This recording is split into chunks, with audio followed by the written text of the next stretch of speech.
Let me tell you about a book review that we are doing today. Don't judge my nails, I'm going to do them tomorrow. Two Single Moms with Love, God. This book was authored by none other than me. I authored this book and published it in 2017. I wrote about my life experience in that season of my life where I was called a single mom. I never believed in the concept of single mom. I never believed in being called a single mom. I never understood why the marital status was prefixed to a role that was so pertinent that it carries its own weightiness, and to prefix it with, particularly with the single status, I felt that it usually is used to shame. It's a label that's used to shame, that you're a single mom. And we see it, for instance, we don't call widowed mothers a widow mom, right? We don't call married moms married moms. We simply call them mothers. So it's just one of those things that really used to bother me about this label.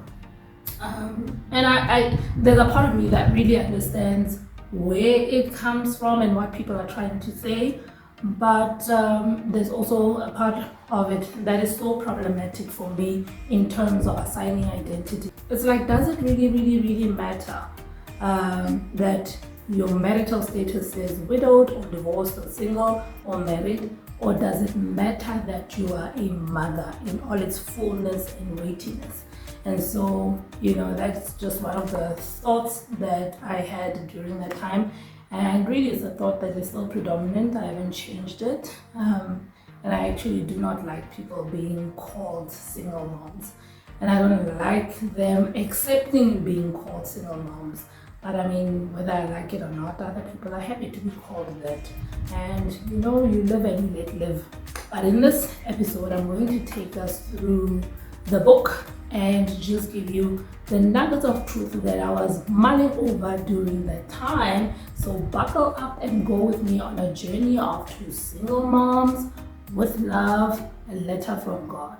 So let me tell you, I haven't read this book ever since it was published, because the process of writing is so rigorous that you have to read over and over and over. The book goes through editing stages. It comes back to you to check if you are happy with it. It goes into print, it comes back to you. You have to read it from cover to cover to ensure that the master is correct, so that the rest that is printed is accurate, right? So you literally, as an author, go through checking and rechecking and checking and rechecking the book until the day it is sold, right? And so I don't know how many times I had to do that. So by the time this book was published, I was exhausted. It was like I knew it from cover to cover, because I really did, right?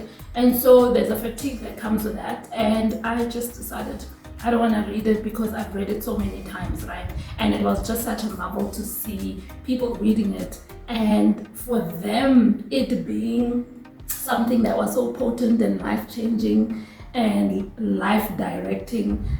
So it was good to see it in other people's eyes, because after you've written a book, you get so tired, right, from it. You are exhausted from it. But also there's an element of, because you read and reread the story, and you read and reread every point that you are trying to make, you end up getting to a place where the point is so familiar, you don't think that it will have the kind of impact that you want it to have, right? But then when I saw people take to it, and so I remember the common thread that came out of the reviews that I got is that it feels like I'm sitting with you in the same room and you're narrating the story and you're telling me the nuggets of truth that you have learned. So, as we're doing the review today, I had to re-look at it and realize that, oh my God, what a beautiful story of grace and redemption that I wrote. And that, wow, so how smart were you at that time? And what's happened to you? I'm kidding.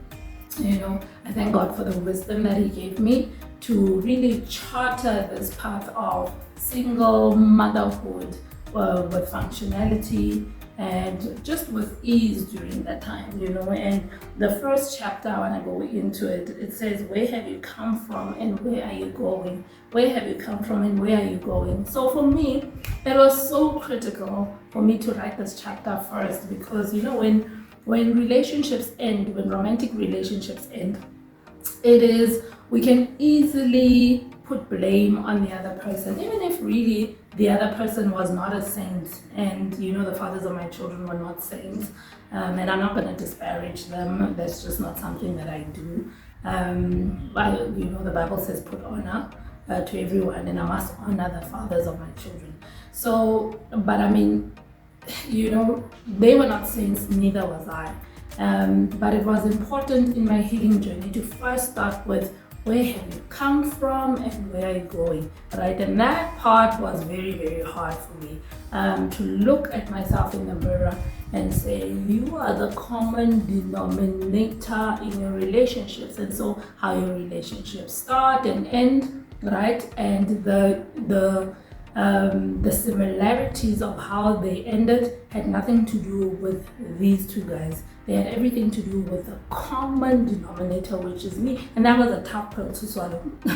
It is a tough pill to swallow when you look at yourself and say, okay, you messed up here, and this is how you messed up, right? So it was important for me to first start with this chapter, so that we can, so that I can see, where did I go wrong, especially if I wanted any kind of sanity in relationships going forward. I had to take stock, and I took stock, and that taking of stock was not just about romantic relationships. I had to go back into my childhood and confront certain painful issues and be honest about them. Be honest about the fact that I felt abandoned by my dad.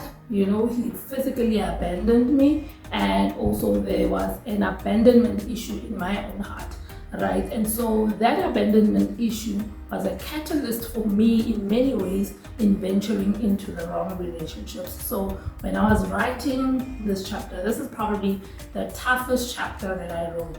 Where are you from and where are you going? It was very tough because, as you can imagine, I had to go to childhood. I had to go to the time when I started falling in love.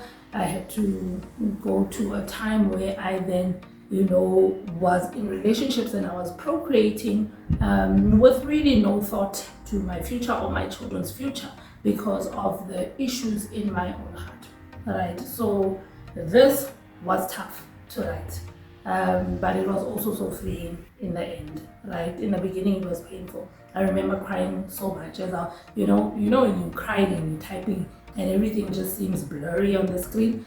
That's who I was every time I had to sit down and write this particular chapter. The chapter 2, the single mom and the church. This one was laced with a little bit of controversy because when I procreated, I was already born again. But what I learned over a period of time is that salvation, there's two parts to salvation. There's salvation of your spirit that takes place immediately. Right? That takes place immediately. But the salvation of your soul is an ongoing process. So I had not grown. As much as I was sitting in church, I had not really grown in being discipled effectively in the faith. I had not. So I still had the wounds of the past. Although I was serving in church, although I was in leadership in church, I had wounds. And those wounds were wounds that came from my childhood, and they were present and they were visible, even in the manner in which I dressed. They were present in the manner in which, or the process in which I entered relationships, right? Romantic relationships. In fact, I had no business even entering romantic relationships at that time. That's how broken and wounded and just vile. I was really vile. I was not okay. I was at war with myself, and as a result, I was at war with everybody else, right? So the single mom and the church really gave me, I was just detailing how I would be lying if I say to you that I fell pregnant and everybody deserted me. I would be lying if I said that there are amazing people that carried me through that process, right? That are in church. I had friends that never deserted me but came closer during that time too. Even though you could see that they didn't understand my choices. They didn't understand, like, just stop having the same because it produces people, right? And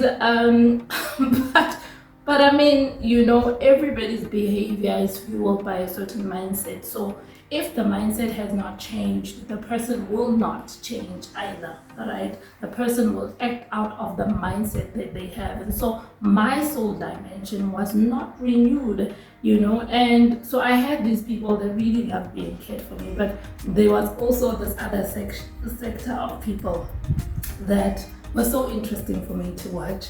Because the one thing I knew was I was not going to leave church because of people, because I didn't come to church because of people. I came to church because of God, and I met people there.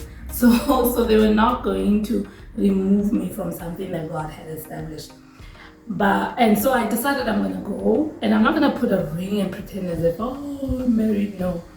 I'm going to go with my bare hands so that you can see that I'm actually not married, and here I am, pregnant. So obviously I sinned. Obviously I ate the banana, like this other brother used to say. So it was really, really interesting to just watch the reactions of everyone. And I think my takeaway from there is how sad sometimes we are that our fingers are pointing to one person because of the sin that you feel maybe you will never be entangled with, and yet the other 3 fingers are pointing right back at you because that act of judgment is already speaking. That act of no love is already speaking, right? That act of slander or gossip is already speaking against you. So it was really just interesting to watch how the hypocrisy of us all, right? The hypocrisy of being a leader in church and still fornicating, right? And the hypocrisy of being someone in church who feels that they could never go through something like that, and yet in the whole process of processing what the other person is going through, you are carrying out 3 or 4 sins that I can name from the Bible. So so that was an interesting time. I think times have changed in the church. I don't know, I don't know how other single moms are experiencing the church right now, or they just simply run away, or they simply go and abort, which is also a big reason why people abort. It's the running away from the saints, so. But it taught me a big lesson on love, on just loving people the way Jesus loves them, right? Condemning the sin, but loving people, because that's what my friends did. They didn't condone what I was doing, but they loved me through the consequences of sin. And if you want to have any impact on any person that finds themselves in a space of pain, in a space of sin and its consequences, try loving them first, right? Before you get to any other avenue, try loving them. Try loving them out of brokenness. Try loving them through the process where God is convicting them. Try loving them through that process. And let your love be real, says the Bible. Let your love be real.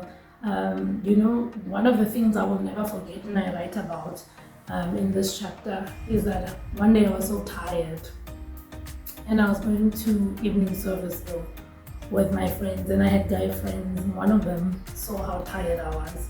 Like, I didn't even have to say I'm tired. He saw how tired I was. That act really touched me. I still tear up thinking about it. He held my hand. He didn't have to, because you can imagine the gossip around that. Is it him? So in that moment, he didn't care about the gossip. He just saw a sister that needed love, and genuine love, and not whose body needs to be used, but whose body needs to be cared for and restored. And he held my hand, and that I'll never forget. That was a great act of love and kindness. that a human being allowed God to show through him. So yeah, still makes me teary. I didn't think it would. But yeah, so yeah, that's the chapter on the single mom in the church. Okay, I've collected myself. The third chapter is woman to woman. Woman to woman. I love this entire book. You know, when I read these chapters, I have recollections of memories that fueled the writing of these chapters. Woman to woman was really a chapter that was birthed out of my relationship with the stepmother of my daughter, my eldest daughter. All right, so how I met this wonderful woman is that we both realized, or I realized first, I'm not sure if she realized first, no, I realized first, that we were being played, right? That we were in a relationship with the same man and we didn't know. And so you can imagine that that's the point of entry into each other's lives, that you know, we meet each other in that kind of turmoil, in that kind of darkness. And you know, of course we didn't like one another, and we did what women generally at times do. We fought one another, all right? I know, idiotic mistake, but that's what we did, and that's what a lot of women do, you know. And we have to, I pray that we have to stop that we don't go for the other woman, that we don't hold the other woman accountable, but we hold the people that have asked to be in relationship and marriage with us, hold them accountable. So anyway, so we went for one another, and it lasted for a period of time, and I think afterwards we just became tired, right? Like, because it's really exhausting. Or my level of petty gets to a certain point, and then I'm over it. And then you'll engage by yourself if you engage, you know. So, but in that entire process, I learned to know her, not know her through how we met, but to actually get to know her as a person. And I realized this is the kind of person I would have chosen as a friend, regardless of the situation, you know, because we have a lot of things in common. Go figure, you know. We have a lot of things in common, and I really, really, really, really like her. She's a good friend and a prayer partner now, but I mean, I'm telling you about a journey of over 15 years of really God perfecting the relationship, you know. And I speak about briefly about the contention I had, for instance, when my daughter started calling her mom. I felt like I'm tired. And I felt like, what, mom? There's one, you know, and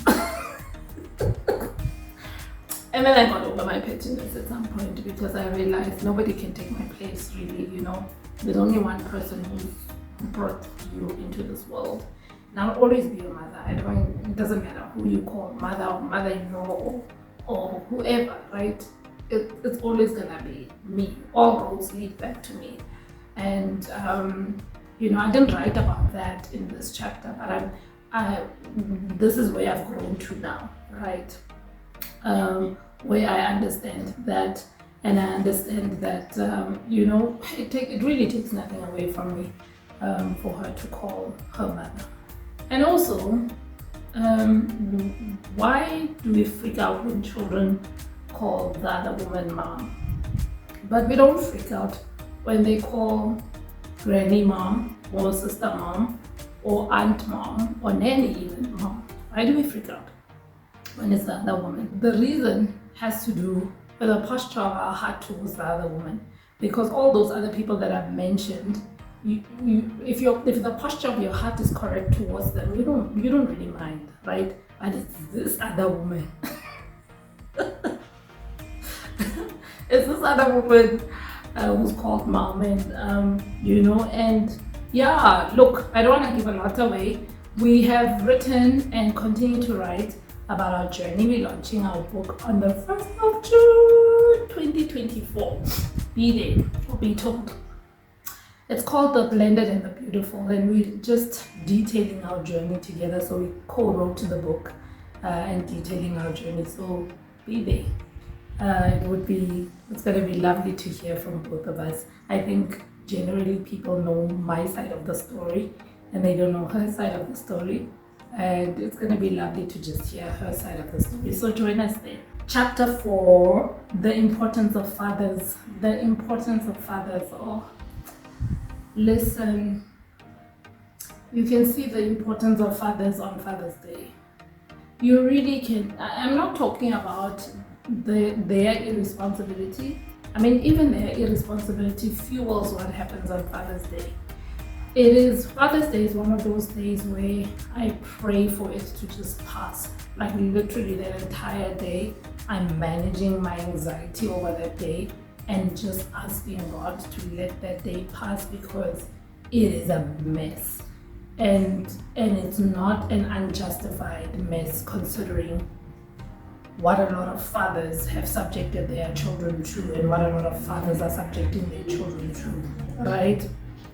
So there's a lot of decisions I made when I had birthed a boy, and towards the age of 2, I was wrestling with so many decisions in my heart concerning, because I could see his dad, right? He had never been a dad until he was born.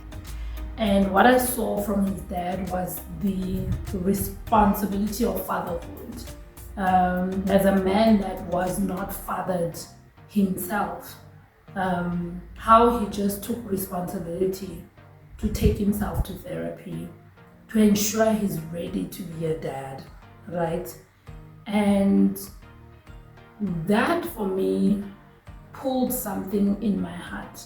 And I could see, right, when the child was born, I could see his role and how responsible he was. I mean, we were not together, but he would, for instance, knock off and come and bath his child, right? As a baby, bath his child and then drive back to his place, because he had no business being there after that whole thing, right? But just watching his responsibility towards him made me question certain things about fatherhood. It made me make one of the most difficult decisions that I've ever had to make, but I'm so happy I made that decision, to really just allow him. And during that time, I think, let me give you context as to what was happening also in my mindset and my environment during that time.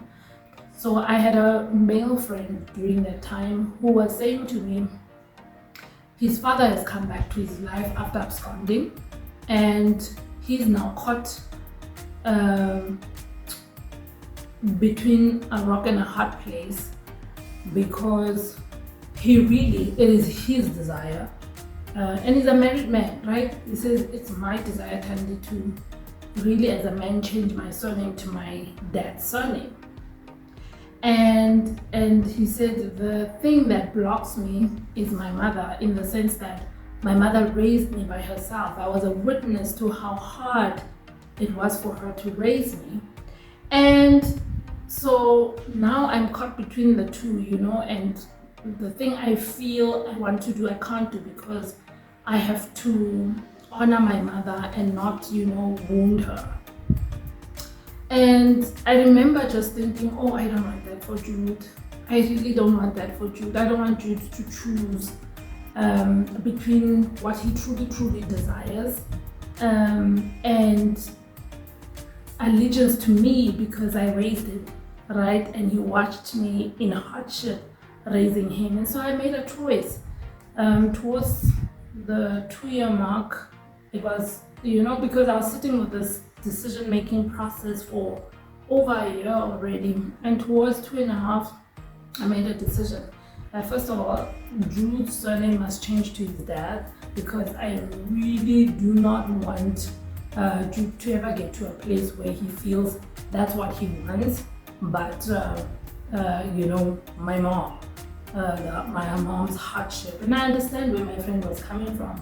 And I understand that kind of allegiance, because it is really, really hard to raise a child by yourself. It's really hard. And it can feel like a betrayal when you come back 20 years later. And now my son wants to change his surname to your surname, right? And I just felt that I don't want that for Jude. I don't want to be a stumbling block in any way. But also, secondly, his dad was very, very responsible. And a responsible father. And, after much prayer and deliberation, I decided to have a conversation with his dad to say, listen, this boy, I can mother him to bits, but I can't father him, and we are clear already that we're not getting back together. So I'm asking that you be the primary custodian and I be the one that Jude comes to visit. And it was a heartbreaking decision from a mother's point of view because it's painful as a mother. I've never wanted to give, or rather not to give my child away, because I didn't give my child away. He's being raised by his dad. But you know what I'm trying to say. But it was painful from that aspect because you birth a child, and by virtue of birthing children, we women are very protective over our young. And I remember telling it to a few people, and all they could think about was, what about the other woman? What about when Jude's dad gets married? What about it? For me, it was not even a thought that crossed my mind. I couldn't be bothered by what about when he gets married, because I trusted his decision-making skills when it comes to Jude, and I trusted that he will not bring someone into Jude's life that will not be beneficial for Jude, and I still do, right? And so it was never about the other woman. It was about, what is the best chance for this boy? Who's the best suited person to raise this boy between me and this guy? And it was him, hands down. And that comes from someone that believes that they are an exceptional mother, which I am. But I wasn't an exceptional mother just because I gave birth. I was an exceptional mother because I was intentional and because I was clued up, because I allowed myself to be clued up, right? I did whatever it took to learn about motherhood. And so was he. I saw him doing that. And over and above a lot of things, he was the best person to be the primary custodian. Hey guys, how do you guys live with eyelashes every day? Because I'm here having a moment. Yeah, so the importance of fathers, and the hardest thing to speak to single women or single mothers about is this topic of fatherhood, because you understand their pain. Because you also understand that their pain is justified, right? And it's hard to have this conversation to say, rise above it. For the sake of this child, rise above it. And when you rise above it, I can testify that on the other side, it is so peaceful. On the other side, it is so worth it. But I also want to just put a disclaimer that it had to do with who Jude's dad decided to be as a father, right? If he was an irresponsible, don't care person, this would never even have crossed my mind. It only crossed my mind as I observed it, as I observed the efforts he put into being a dad.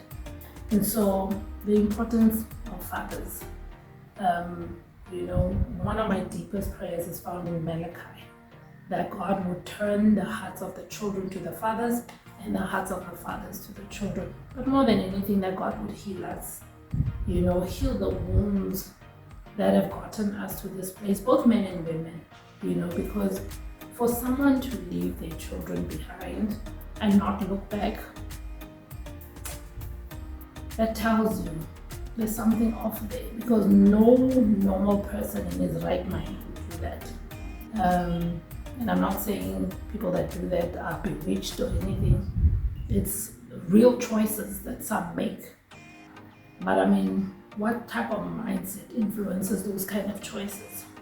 And so we have to look at that. We have to have these conversations as men and women, and start having those conversations and building a new, completely new generation without these stereotypes of us fighting one another, us being able to move in harmony. And for some, it probably will never happen, right? Because of who they procreated with. I mean, there's mercy also in that space. God can also bring someone that can really love your children. I want to say, if your children do not have a present father, find present male role models, present ones, handpick them, be intentional, vet them, and then ask them, would you please play this role in my child's life? Okay. And may God restore all of us. So chapter 5 says, why are you sending her and your child away broke? Why are you sending her and your child away broke? So this was premised upon the scripture in Genesis, from Genesis 22. I went to the Bible to go look for a single mom, because I said to God, if all these stories are there for our learning, and you say nothing that happens under the face of the earth is new, surely then there must be a story in the Bible concerning single motherhood, right? And God led me by His Spirit to the book of Genesis, the story of Abram, Sarah, and Hagar. And you know how Sarah said to Abram, impregnate my slave. And then when the slave was pregnant, had given birth, she felt jealous and she pushed the slave away. And what amazes me is that the Bible speaks about Abram as a very, very wealthy man. And then Abram gives her water and bread. That's it. God said send her away because He didn't want the contention between the married couple. And He wanted His promise to be manifested in Abram and Sarah's life. And the promise was Isaac, right? But God never said, send her away broke. He just said, send her away. So my question when I read that scripture was, Abram, you couldn't give her a cow. You couldn't give her a sheep, a goat, or 2 or 3. Or 10 loaves of bread. You couldn't. This woman who bore your firstborn even went to a place of being so hungry that the child almost died. And she was ready for the child to die and for her to die. Right? And this is a story of many women, right? When you leave someone with your child and you do not look after that child financially, you are depriving that woman in so many ways, right? And I thank God for the women that have decided that they will focus on being their own financial channels.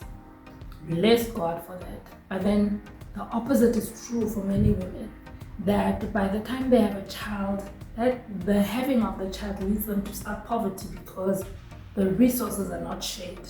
You are sharing your resources with your child, but there's no other extra income that comes as a result of support and maintenance to the child, And it is that very same mindset that comes from the old patriarch Abraham, that I'm going to send this child away, but there's not going to be any form of maintenance towards this child. And God did not say send her away emptily, right? God did not say that. So, it is such a, it's painful to watch, and I've been in that process myself. It's painful to watch women go to court for what needs to be done for the child, right? You were both present when you made that child. You were both present. You both should be held responsible, financially as well. Right? This is not something that should be left to the woman to fend for her own life and to fend for the child's life. But I want to say to the woman who is in that position, right? That story of Hagar did not end with her dying and her child dying. The Lord heard the child's cry, because the child also cried from hunger. And the Bible says the Lord sent his very own angel and opened up the eyes of Hagar to see the well, right? The well of wealth, the well of sustenance, the well of maintenance, the well of another stream of income, right? He opened the eyes of Hagar, and Hagar and her child were spared. And I want to say, as someone who has also walked the journey, there's a God that can spare you from hunger with your child. There's a God that can spare you from being expelled from school, or rather your child being expelled from school. There's a God that can spare you from your child going to bed hungry, and it's the same God. And if he did it for Hagar, he can do it for you. My faith was that if I see it, and it still is, that if I see it in the Bible, it is mine. If I see it in the Bible, I already appropriate it to my life, that it is mine. And I saw it and I said, Hagar, me too, my children too, and there were tough times, didn't just switch overnight. There were tough times, very hard times of even borrowing from Peter to pay to Paul and just being in a financial mess. But God knows how to turn things around and to open up your eyes to the new wells. And I pray that God opens your eyes to new wells as well. In Jesus' name. In chapter 6, God hears the cry of the children, right? And this is where I spoke about God loving our children. God loving the children, even that were conceived out of marriage. Because he's that kind of God. Because all things belong to him. All things belong to him. And then the last chapter, chapter 7, I said newness of life is possible and autonomy is necessary. Newness of life is possible and autonomy is necessary.